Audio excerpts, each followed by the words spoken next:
अयोध्या के रोम रोम में श्री राम का वास है। अयोध्या नगरी का कण कण राम कथा को बयां करता है। अयोध्या में ऐसी कई निशानियां हैं जो प्रभु राम की गाथा को सुनाती हैं। उनमें से सबसे अहम है कनक भवन, जो त्रेता काल में अयोध्या के राजा श्री राम का महल हुआ करता था। कलयुग में उसे कनक भवन कहते हैं। आज के कनक भवन में श्री राम से जुड़ी ऐसी कई कहानियां हैं जिससे लोग आज भी अनजान हैं। जिसके बिना अयोध्या में राम कथा अधूरी है। त्रेता युग में राजा श्री राम का राजमहल था। आज भी विराजते हैं प्रभु श्री राम। आज भी निभाई जाती है युगों पुरानी परंपरा। का कनक भवन राम कथा का एक सागर है। यहाँ जितनी डुबकी लगाओ राम भक्ति का नया मोती हाथ लगता ही है। लेकिन अयोध्या में कनक भवन आज भी अपने गौरवशाली इतिहास के साथ सिर उठाए खड़ा है। इसके साथ ही जिंदा है इस महल से जुड़ी श्री राम की कहानियां, जो अब पौराणिक कथा नहीं बल्कि ऐतिहासिक सत्य है। अगर आप अयोध्या गए हैं और कनक भवन नहीं देखा तो मान लीजिए आपका अयोध्या दर्शन अधूरा है। जो भी राम भक्त प्रभु श्री राम की नगरी अयोध्या आता है वो रामलला विराजमान के बाल रूप के दर्शन जरूर करता है, लेकिन उससे कुछ ही दूरी पर कनक भवन है। कनक भवन की महत्ता ये है कि प्रभु श्री राम माता सीता के साथ शादी के बाद यहीं रहते थे। इसका इतिहास ये है कि महारानी कैकेयी ने दशरथ जी से कह के ये भवन तैयार कराया था, जो माता सीता को मुंह दिखाई के रूप में दिया गया था। और उसके बाद प्रभु श्री राम और माता सीता इसी महल में रहते थे। और यहाँ पर प्रभु श्री राम के साथ 8 सखियाँ थीं और माता सीता के साथ भी 8 सखियाँ थीं। उन सब का काम अलग अलग था, लेकिन कनक भवन के अंदर प्रभु श्री राम के जीवन का एक बड़ा हिस्सा गुजरा था। तो आइए हम आपको कनक भवन के दर्शन कराते हैं और इसके पौराणिक महत्व के बारे में बताते हैं। वास्तविक तौर पर महसूस करना हो तो आप कनक भवन आ जाइए। ये जो भवन आज पीले रंग का दिखाई दे रहा है, कहते हैं श्री राम के समय में ये सोने का हुआ करता था, तभी इसका नाम कनक भवन पड़ा। भवन का मौजूदा स्वरूप आधुनिक समय का है, लेकिन ये बिल्कुल उसी जगह पर है जहां त्रेता काल में श्री राम और सीता जी का महल हुआ करता था। इस भवन ने भी राम के नाम के साथ वक्त का एक लंबा सफर तय किया है। कहा जाता है कि प्रभु श्री राम जब त्रेता युग में श्रीधाम को पधार गए, तब उनके पुत्र कुश ने कनक भवन का जीर्णोद्धार कराया था। आज जो कनक भवन का स्वरूप दिख रहा है वो राजा ओरछा ने बनवाया था, और जो दिव्य और भव्य रूप कनक भवन का आज है वो राजा ओरछा ने ही बनवाया था। पुराणों के मुताबिक त्रेता युग में राजा दशरथ के कहने पर भगवान विश्वकर्मा ने कनक महल को बनवाया था। श्री राम के बाद उनके पुत्र महाराज कुश ने कनक भवन की मरम्मत कराई। कुश के बाद राजा विक्रमादित्य ने कनक महल को नए सिरे से खड़ा किया। भवन का मौजूदा ढांचा ओरछा के राज परिवार की मेहनत का नतीजा है। सीता विवाह से जब विवाह करके सीता जी अयोध्या पहुंची तो महारानी कैकेयी उनके रूप से इतनी मोहित हुई कि खुद के लिए बनाया हुआ कनक भवन मुंह दिखाई की रस्म में सीता जी को दे दिया। कैकेयी महारानी ने अपने लिए महल बनवाया था। जब शादी होकर के आई किशोरी जी की तो उनकी सुंदरता को देख करके जो कैकेयी बड़ी लज्जित हुई, बोले ये महल मेरे रहने योग नहीं है। तो उन्होंने अपनी बहू को मुँह दिखाई में भेंट के रूप में ये महल दे दिया था। तब से राम जी और सीता जी का ये अंतःपुर कहा जाता है। कनक भवन के अंदर जाते ही एक बड़ा सा आंगन मिलता है। अंदर के नजारे को कुछ ऐसे समझा जा सकता है। यहाँ पर सिया राम का मंदिर है। इसके ठीक ऊपर 8 कमरों का एक हिस्सा है जहाँ से श्री राम की एक चौंकाने वाली कहानी जुड़ती है। इस बारे में आगे आपको बताएंगे। और कनक भवन के ठीक बीच में एक छोटा सा मंदिर है जिसमें श्री राम और देवी सीता के पैरों के निशान प्रतीक स्वरूप रखे गए हैं। इस निशान के ठीक बगल में महाबली हनुमान को स्थापित किया गया है। कहते हैं राजा राम के समय में भी स्थिति यही थी। कनक भवन को प्रभु श्री राम का अंतःपुर कहा जाता था, इसलिए क्योंकि यहाँ बहुत ज़्यादा लोगों के आने जाने पर मनाही थी। यहाँ पर सिर्फ भगवान राम, उनकी पत्नी सीता और उनके साथ 8 सखियाँ रहती थीं। यहाँ तक कि प्रभु श्री राम के अनन्य भक्त हनुमान जी ने काफ़ी अनुनय विनय किया तो भी उनको आंगन में ही जगह मिली। और इस वक्त आप तस्वीरों में देख सकते हैं कि हनुमान जी यहाँ पर विराजमान हैं।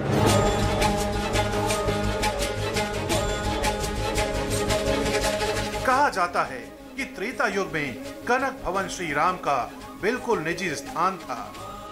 यहाँ श्री राम सीता जी के साथ रहते थे। यहाँ आने की अनुमति किसी को नहीं थी, यहाँ तक कि लक्ष्मण, भरत और हनुमान जी को भी नहीं। श्री राम और देवी सीता के अलावा इस भवन में दोनों के 8 सहायक रहा करते थे।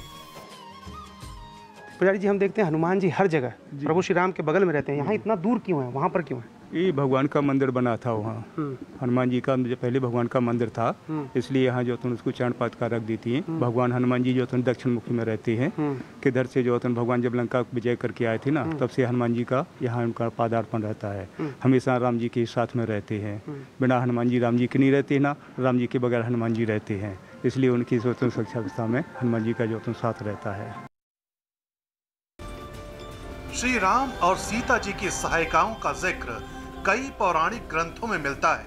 कई ग्रंथों में इन सखियों के बारे में श्लोक के साथ उनके नाम और कनक महल में उनकी जिम्मेदारी का जिक्र भी मिलता है। चारुशीला, कनक महल में खेल कूद की व्यवस्था इनके जिम्मेदारी होती थी। सुभगा, ये श्री राम के वस्त्रों का प्रबंध देखती थी। वरारोह, इनके पास सबसे अहम श्री राम के भोजन का प्रबंध था। पद्मगंधा, ये श्री राम के आभूषणों का ख्याल रखती थी।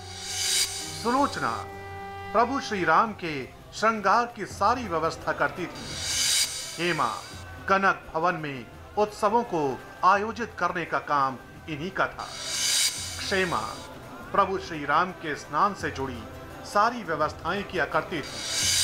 लक्ष्मणा, कनक भवन के बगीचे, पशु और पक्षियों की देखरेख लक्ष्मणा जी करा करती थी।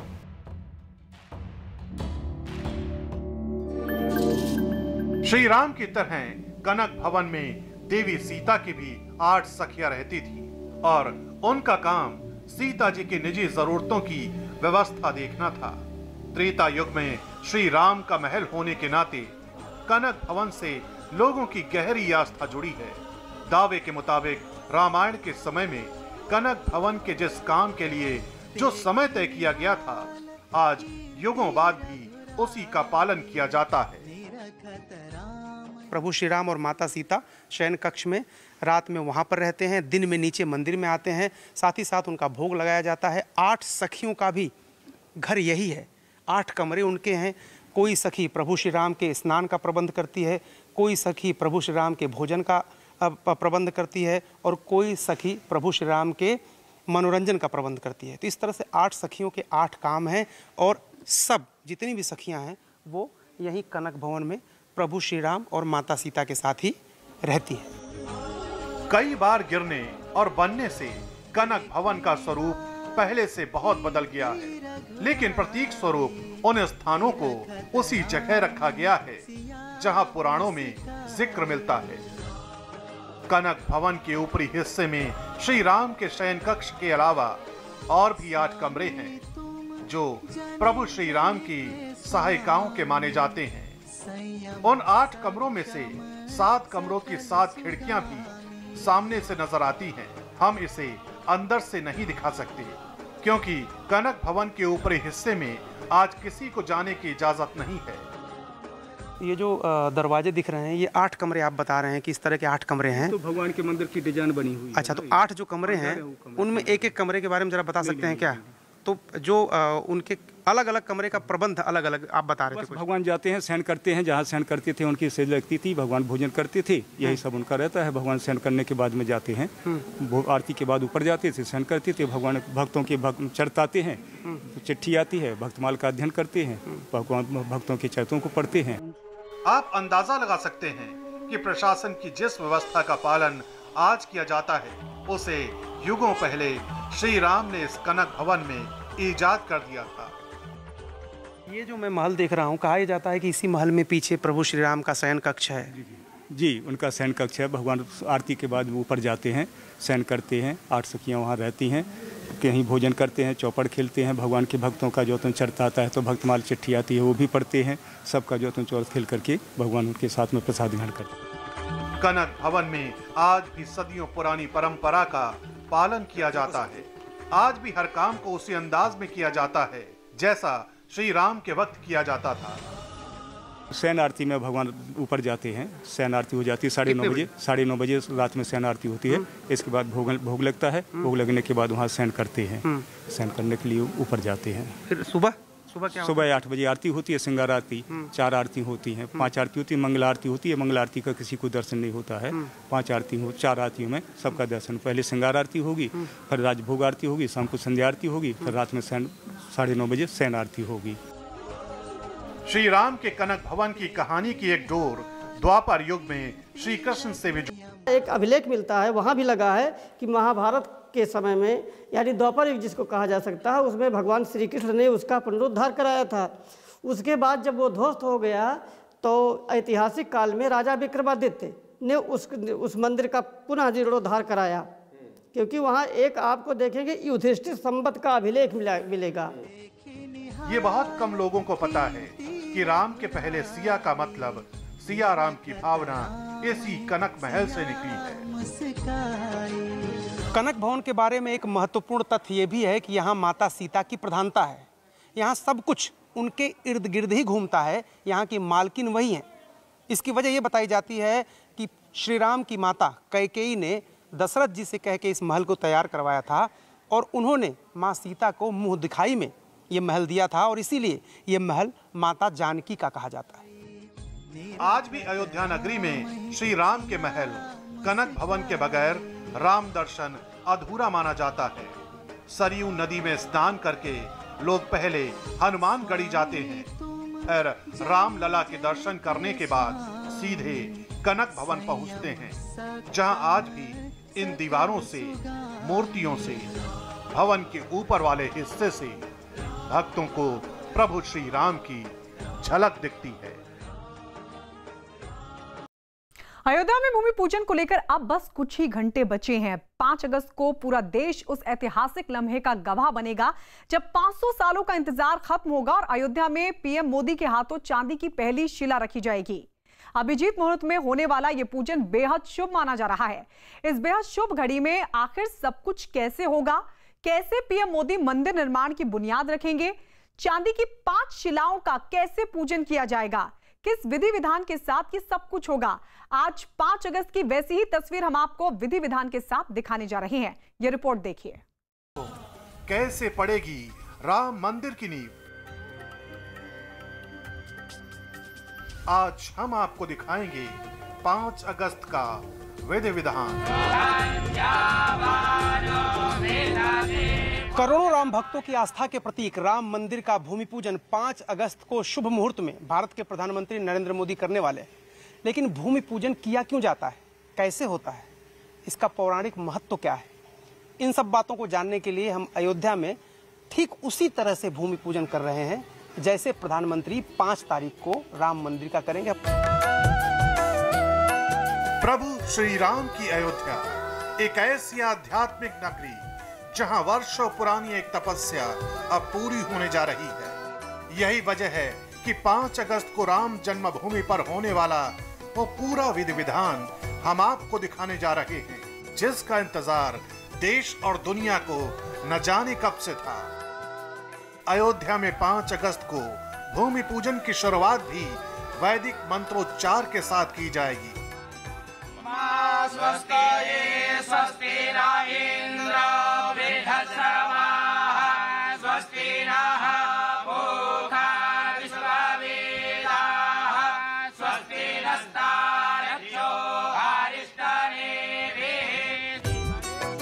विघ्नहर्ता भगवान श्री गणेश के मंत्रोच्चार के बाद सभी देवी देवताओं का आह्वान किया जाएगा। धरती से लेकर आकाश तक, जल से लेकर अग्नि तक सभी देवताओं के लिए कुछ इसी तरह से मंत्रों का पाठ किया जाएगा। भूमि पूजन के संकल्प की शुरुआत होगी और विघ्न विनाशक भगवान श्री गणेश से इस बात की कामना की जाएगी कि सभी कार्य सफलतापूर्वक सिद्ध हों। अग्निमीले पुरोहितं यज्ञस्य देवमृजं होतारं दधातमं हरिः ओम वाईखेतवोर्जेतवा वायवस्तदेवो वः सविता परार्पायतु श्रेष्ठतम यगर्मणा आप्यायद्वाग्न्या। इस दौरान देश के प्रकांड विद्वान और वैदिक संस्कृति के जानकार विश्व के कल्याण की कामना भी करेंगे। बोले सर्वे सर्वे भवन्तु भवन्तु सुखिनः सुखिनः सर्वे सर्वे सन्तु सन्तु निरामयाः सर्वे सर्वे भद्राणि भद्राणि पश्यन्तु पश्यन्तु मा कश्चित् दुःख भाग भवेत्। भूमि पूजन की ये जिम्मेदारी 11 विद्वानों के कंधों पर होगी। ये सभी प्रकांड विद्वान 5 अगस्त की सुबह 8 बजे से भूमि पूजन की तैयारियों को शुरू कर देंगे। ये क्या प्रक्रिया हो रही है और आपके यहाँ इसी तरह प्रधानमंत्री को भी अपने गोत्र का नाम लेना पड़ेगा, सब कुछ लेना पड़ेगा? जी जी जी, वो भी जब संकल्प लेने बैठेंगे तो उनको भी, क्योंकि वो तो मुख्य पूजन करने जा रहे हैं। हमने तो अयोध्या का भूमि पूजन किया है और मंदिर से जुड़े आंदोलनकारी सनातन भाई बंधुओं की वैकुंठ धाम की प्रार्थना की है। लेकिन उन सबको जिस कार्य के लिए हम बैठते हैं उसमें बैठने वाले का नाम और गोत्र अनिवार्य है, वही इतिहास में दर्ज होता है। इसके बाद भूमि पूजन से जुड़ा मंत्रोच्चार होगा। साथ ही सभी तीर्थों के जल और सप्त सागर का ध्यान किया जाएगा। महाराष्ट्री जिस भूमि पर बैठ करके पूजन कर रहे हैं, सबसे पहले माँ का पूजन करेंगे। पूजन का अधिकार प्राप्त करने के लिए पृथ्वी का पूजन पूज्य महाराज श्री करने जा रहे हैं। महिद्यौः पृथिवी च न इमं जगन्मे विक्षतां मा पिप्रेतान्नो भरीमभिः। आधार शक्त्यै नमः पृथिव्यै नमः सर्वोपचारार्थे गन्धाक्षत पुष्पाणि समर्पयामि। अब ये जो कर्म पात्र है इसमें सभी देवताओं को, सभी तीर्थों का, जैसे सप्तपुरियां हैं, मोक्षदायिनी, सप्त सागर हैं, उन सब का इसमें आवाहन करेंगे। गंगायै नमः, यमुनायै नमः। ये सब कुछ करने के बाद एक बार फिर भगवान श्री गणेश और माँ गौरी का आह्वान किया जाएगा। महाराज स्वामिन स्वामिन सर्व जगन्नाथ यावत पूजा वसानकम तावत्वम। अब ये क्या हो रहा है बताइए? गणेश जी का आह्वान हुआ, अब उनको प्रतिष्ठित किया जा रहा है कि वो आकर यहाँ बैठे और कार्य को देखें और सिद्ध करें कार्य को। आवायामी। पूजन के दौरान वस्त्र भेंट करने की भी परंपराएं हैं, लिहाजा भगवान श्री गणेश और वरुण देवता को वस्त्र भी भेंट किए जाएंगे। किसको वस्त्र दिया जा रहा है? गणेश जी महाराज जी को, गणेश जी को और वरुण देवता को। वस्त्राणि समर्पयामि वस्त्रान्ते आचमनीयं जलं समर्पयामि यज्ञोपवीतान्ते अक्षतानि समर्पयामि। भूमि पूजन की घड़ी जैसे जैसे आगे बढ़ती जाएगी वैसे वैसे अभिजीत मुहूर्त भी नजदीक आता जाएगा। आध्यात्मिक रूप से ये माना जाता है कि इसी मुहूर्त में प्रभु श्री राम का जन्म हुआ था।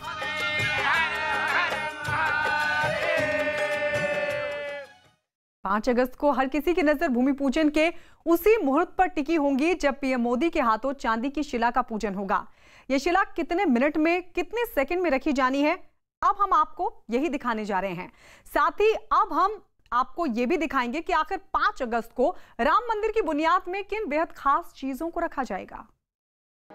अयोध्या से आई ये तस्वीरें और तैयारियां बता रही हैं कि 5 अगस्त की तारीख पूरे देश के लिए कितनी खास होने जा रही है। पूरा शहर पीतांबरी हो चुका है। हर कोई यही कह रहा है कि ऐसी अयोध्या पहले नहीं देखी। पहले देखा था आपने कभी? नहीं, ऐसा हमने पहले कभी नहीं था। दीपावली के समय हम यहाँ आए लेकिन देख नहीं पाए, लेकिन ये पहली बार देख रहे हैं और ऐसा उत्सव हम अपने जीवन में पहली बार देख रहे हैं। दरअसल ये तमाम तैयारियां और ये जश्न उसी 5 अगस्त के लिए है जब राम मंदिर के लिए भूमि पूजन किया जाएगा और उसी भूमि पूजन की झलक हम आपको दिखा रहे हैं। इस भूमि पूजन के दौरान गणेश जी की प्राण प्रतिष्ठा के बाद उनकी आरती का वक्त आता है। जब 12 बजे को पार कर चुके होंगे तब वो घड़ी आएगी जब पीएम मोदी के हाथों शिला पूजन किया जाएगा। अब क्या होगा?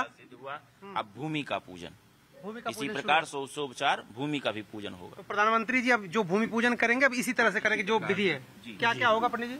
सबसे पहले गणेश जी का पूजन हुआ, अब वरुण भगवान का पूजन करेंगे। उसके बाद यहाँ पे भूमि पूजन, जी पहले समझिए भूमि पूजन कैसे महाराष्ट्र ने पूज्य महाराष्ट्र ने आपको बताया, किसी भी कार्य के लिए हम पहले नींव को मजबूत करते हैं। अच्छा, तो ये यहाँ पर जो खोदी गई भूमि को ये धारण किसने किया है? किसने धारण किया है? तो ये पहले कहते हैं कक्षप पर सवार हैं, शेषनाग पर सवार हैं। ये माँ जगत जननी इसको इसके भार को मतलब भार को धारण की हैं। कोई कहता है पुराणों में उल्लेख आया नंदी जी भी धारण किए हैं। तो यहाँ पर पूजन उनका किया जाता है कि हम जो घर बनाने जा रहे हैं तो सबका भार तो आपके ऊपर है। तो किसके ऊपर रहेगा भार यहाँ? तो सबसे पहले देखिए शेष भगवान जिस पर शयन करते हैं ऐसे शेषनाग के ऊपर। तो यहाँ पर देखिए, यहाँ पर नाग नागिन का जोड़ा भी ये चांदी के द्वारा महाराष्ट्र ने मंगाया है। ये कक्षप है, ये कक्षप राज का पूजन होगा यहाँ पर। तो अब इनका भी ध्यान होगा, इनका भी आवाहन होगा कि मैं जो कार्य करने जा रहा हूँ ये निर्विघ्नता, ये खंडित ना हो, ये बाधित ना हो, किसी की दृष्टि इस पर ना पड़े, इसलिए मैं आपका पूजन कर रहा हूँ। करीब 12:15 पर पीएम मोदी कुछ इसी तरह से अपने हाथों से चांदी की शिला को नींव में रखेंगे। तो इसी तरह प्रधानमंत्री नरेंद्र मोदी 5 तारीख को सोने और चांदी की जो ईंट है वो भूमि पूजन करेंगे। ये जो लम्हा है इसका इंतजार करोड़ों राम भक्त न जाने। इसके बाद सभी तीर्थों से लाए गए जल से पूजन किया जाएगा। वरुण देवता को अब पृथ्वी पे डाला जाएगा। जो तीर्थों का जल आया है वो तीर्थ, ये लोटा जो है इसमें कश्यप और भगवान शेषनाग को बैठाकर दूध और लावा से पूजन करके उनको इसी पृथ्वी के अंदर ईंटे के साथ रख दिया जाएगा। सबसे पहले क्या होगा? भगवान कश्यप का पूजन होगा। जी, कश्यप और वरुण, कश्यप का और नाग नागिन का दोनों का पूजन शेषनाग स्वरूप में भगवान शेषनाग का पूजन करके धातु के पात्र में रखकर उनको भूमि में रखा जाएगा। ये नाग नागिन क्यों रखा जाता है? शेषनाग का अवतार है। शेषनाग जोड़े सहित जो है पृथ्वी का जो भार उठाए हुए हैं, इसलिए पृथ्वी के पूजन में उनका उसको स्वरूप में रखा जाए कि हमारे कार्य को सिद्ध करे। जैसे षोडशोपचार पूजन किया जाएगा, भगवान का पूजन है, षोडशोपचार करके कम से कम 20 मिनट का समय दिया जाएगा। जाहिर है 5 अगस्त की तारीख एक ऐसी शुभ घड़ी होगी जिसके इंतजार में देश और दुनिया के करोड़ों हिंदू पलक पावड़े बिछाए बैठे हैं। ओम दाशरथाय विद्महे सीता वल्लभाय धीमहि तन्नो राम प्रचोदयात्। और आइए अब आपको दिखाते हैं अयोध्या में न्यूज 18 वहां पहुंचा जहां भूमि पूजन होना है। वहां किस तरह से पूजा होगी, क्या क्या व्यवस्था होगी, सीधे देखिए अयोध्या से हमारी ये रिपोर्ट। न्यूज 18 इंडिया देश का ऐसा पहला चैनल है जो राम जन्मभूमि के अंदर की तस्वीरें आपको दिखा रहा है। सबसे पहले मैं आपको प्रवेश द्वार दिखाता हूं जहां से प्रधानमंत्री नरेंद्र मोदी रामलला विराजमान की जगह पर जो भव्य मंदिर बनने वाला है उसके भूमि पूजन के लिए आएंगे। देखिए यहाँ पर तैयारियां जोर शोर से चल रही हैं, सड़क को चमकाया जा रहा है, सैकड़ों की संख्या में यहाँ पर कर्मचारी लगे हैं। और ये देखिए जो रामलला का मंदिर बनेगा उस पूरे परिसर की मैं आपको तस्वीर दिखाता हूँ। ये देखिए यहाँ पर लगा करके सफेद कपड़े, इधर का व्यू जो है रोका गया है क्योंकि प्रधानमंत्री की सुरक्षा होती है। लेकिन राम जन्मभूमि का जो 67 एकड़ का पूरा जो परिसर है वो देखिए यहाँ पर किस तरह से इसी जगह पर राम मंदिर बनने वाला है, भव्य और दिव्य राम मंदिर बनने वाला है। ये जो जगहें हैं काफी सालों से कैमरे से दूर रही थी, लोगों को यहाँ आने नहीं दिया जाता था, कोई कैमरा यहाँ अंदर अलाउड नहीं किया जाता था। लेकिन न्यूज 18 इंडिया आपको लेके आया है श्री राम जन्मभूमि के भव्य मंदिर निर्माण स्थल पर, जहां अब से कुछ घंटों बाद प्रधानमंत्री नरेंद्र मोदी भूमि पूजन करने वाले हैं। और आप देखिए तस्वीरें यहाँ से, ये जो टावर्स बने थे पहले, ऊंचे ऊंचे टावर, चूंकि ये बहुत ही संवेदनशील जगह थी, विवादित इलाका पहले था कोर्ट के फैसले से पहले, और इसलिए बहुत संख्या यहाँ पर पैरामिलिट्री फोर्स की, पुलिस बल की जबरदस्त तरीके से रहती थी। और ये राम जन्मभूमि के अंदर की तस्वीरें मैं आपको दिखा रहा हूं। और इन्हीं जगहों को अब समतल करके यहाँ पर मंदिर बनाया जाएगा। जो गर्भगृह है यहाँ से थोड़ी दूर पर है, लेकिन कोशिश ये है कि जो पूरा 67 एकड़ है उसको दिव्य और भव्य रूप दिया जाए और एक बेहतरीन जो मंदिर बनेगा उसके आसपास भी तमाम मंदिर, राम जी के अलावा सीता जी का मंदिर, लक्ष्मण का, भरत का और हनुमान जी का मंदिर यहाँ बनना है। तो न्यूज 18 इंडिया एकमात्र चैनल है देश का जो आपको राम जन्मभूमि के अंदर लेके आया है। प्रधानमंत्री नरेंद्र मोदी श्री राम जन्मभूमि पर बनने वाले मंदिर के भूमि पूजन कार्यक्रम में सम्मिलित होने वाले हैं। भव्य और दिव्य प्रोग्राम होना है और उसके लिए देखिए तैयारियां किस तरह से हैं। मंच पर लोग आए हैं, यहाँ पर देखिए जो प्रशासनिक अधिकारी हैं, एसपीजी के अधिकारी भी यहाँ पहुंच चुके हैं और तैयारियों को परखा जा रहा है, अंतिम रूप दिया जा रहा है। भूमि पूजन एवं कार्यारंभ, यानी 5 तारीख को सिर्फ भूमि पूजन ही नहीं होगा, उसके बाद कार्य भी आरंभ हो जाएगा। जो सदियों पुरानी राम भक्तों की एक उम्मीद थी, आशा थी, आकांक्षा थी, वो दिव्य और भव्य मंदिर प्रभु श्री राम का बनने वाला है। और उसके लिए तैयारियां देखिए कि जो 170 से 200 लोगों को बुलाया गया है, उनके बैठने की यहाँ पर व्यवस्था है। आप देखिए कि सोशल डिस्टेंसिंग का पूरा ख्याल रखा गया है। 2-2 मीटर से ज्यादा जगह दी गई है। पहला जो पहला ब्लॉक बनाया गया, इसमें तकरीबन 50 कुर्सियां इधर हैं, 50 कुर्सियां इधर हैं। इसके पीछे भी 50 से ज्यादा कुर्सियां यहाँ पर लगाई गई हैं। और इसके अलावा अगर आप देखिए तो मंच के लेफ्ट साइड में वीवीआईपीज के बैठने के लिए जो अति सम्मानित लोग हैं, जिन्होंने राम मंदिर आंदोलन में महती भूमिका निभाई थी, उन लोगों को भी बुलाया गया है। तो उनके लिए वहां पर देखिए एक मंच बन रहा है। इसके अलावा अगर मैं आपको दिखाऊं, यहाँ देखिए एसपीजी के लोग और जो सुरक्षा कर्मी हैं वो बाकायदा जांच कर रहे हैं ताकि कोई कोर कसर सुरक्षा में न रह जाए प्रधानमंत्री को। और इसके अलावा ये देखिए जो मटके रखे हुए हैं, इनमें कहा जा रहा है कि जो विभिन्न नदियों के जल हैं उनको लाया गया है, मिट्टी लाई गई है और उनको यहाँ पे रखा गया है। और मंच पर ही एक जो है छोटा सा भूमि पूजन के लिए गड्ढा खोदा गया है और वहीं पर भूमि पूजन का कार्यक्रम संपन्न होगा। पहुंचा था न्यूज़ 18 इंडिया की टीम वहां पहुंची है और आपको मैं उस जगह पर लाया हूं जहां 6 दिसंबर 92 को जो विवादित ढांचा था, जिसको हिंदू पक्ष कहता था कि राम जी की जन्मस्थली है, राम जी का मंदिर है, लेकिन मुस्लिम पक्ष कहता था कि वहां पर एक मस्जिद थी, उसका जो 6 दिसंबर 92 को विध्वंस हुआ था, उस सारी निशानियां मिट गई हैं, सब कुछ समतल हो गया। लेकिन यहाँ पर देखिए एक स्तंभ रखा गया है, जन्मभूमि उस पर लिखा हुआ है और ये मिट्टी का टीला एक छोड़ दिया गया है ताकि लोगों को ये सनद रहे, याद रहे कि यहीं पर प्रभु श्री राम का जन्म हुआ था और वहीं पर एक दिव्य और भव्य मंदिर बनना है। इसके पीछे आप देखिए तैयारियां चल रही हैं, टेंट लगा है यहाँ पर। और ये बहुत ही जो राम भक्त हैं उनके लिए इमोशनल करने वाली तस्वीरें न्यूज़ 18 इंडिया पर सबसे पहले मैं आपको साथ लेकर के आया हूँ। ये जो यहाँ की मिट्टी है, ये देखिए, ये जो यहाँ की मिट्टी है, इस मिट्टी को देखने के लिए, इस मिट्टी को छूने के लिए राम भक्त बहुत उत्साहित रहते हैं और उनका जीवन सफल हो जाता है अगर इस मिट्टी को छूते हैं वो। और ये जो टीला है एकमात्र आखिरी निशानी है उस समय का, जो 6 दिसंबर 92 को जो विवादित ढांचा था, जिसका विध्वंस हुआ था। और अब सुप्रीम कोर्ट ने मान लिया है कि यहाँ पर राम जी का जन्म हुआ था, राम जी यहीं पर जन्म लिया था, उन्होंने यहीं पर अवतार लिया था। और उस जगह की याद ताजा रखने के लिए देखिए एक टीला रखा गया है। जब मंदिर बनेगा तो गर्भगृह यहीं आसपास बनाया जाएगा, क्योंकि मान्यता है कि प्रभु श्री राम का जन्म यहीं हुआ था और अपने चारों भाइयों के साथ वो यहीं पूरे इलाके में खेले थे, बड़े हुए थे। तो प्रभु श्री राम के जन्म स्थल का न्यूज़ 18 इंडिया पर आप एक्सक्लूसिव दर्शन कर रहे हैं। ये जो टीला है यही प्रभु श्री राम का जन्म स्थान है और इसी टीले को, इसी जगह को लेकर के सदियों तक विवाद चलता रहा और आखिर में तय हुआ कि प्रभु श्री राम का जन्म यहीं पर हुआ था। मैं इस वक्त वहां खड़ा हूं जहां पर प्रभु श्री राम के मंदिर का भूमि पूजन होना, और यहां से अगर आप तस्वीरें देखिए थोड़ी दूर पर एक जो छोटा सा खंभा सफेद कलर का लगा है, उसके आसपास लोगों के बैठने की व्यवस्था है। और कहा जा रहा है कि जब प्रधानमंत्री नरेंद्र मोदी जी आएंगे तो वहीं पर भूमि पूजन होगा और उसके बाद मंदिर निर्माण का कार्य प्रारंभ होगा। यहाँ पर मंच जो बना हुआ है उसके लेफ्ट साइड में ये जगह है। यहाँ पर देखिए सुरक्षा की व्यवस्था जबरदस्त है, किसी को यहाँ आने की इजाजत नहीं दी जा रही है। लेकिन जो यहाँ पर सूत्र बता रहे हैं और जो हमको जानकारी मिली है कि प्रधानमंत्री मंच से उतरने के बाद यहीं आएंगे और भूमि पूजन का कार्यक्रम, जो तस्वीरें आपने देखी, वहीं पर होगा। अगस्त महीने में अमेज़न छोटे और मझोले कारोबारियों के लिए कई बड़े ऑफर ला रहा है। अब उनके लिए अमेज़न पर अपने प्रोडक्ट को बेचना होगा और भी ज्यादा आसान और फायदेमंद। देखिए एक झलक।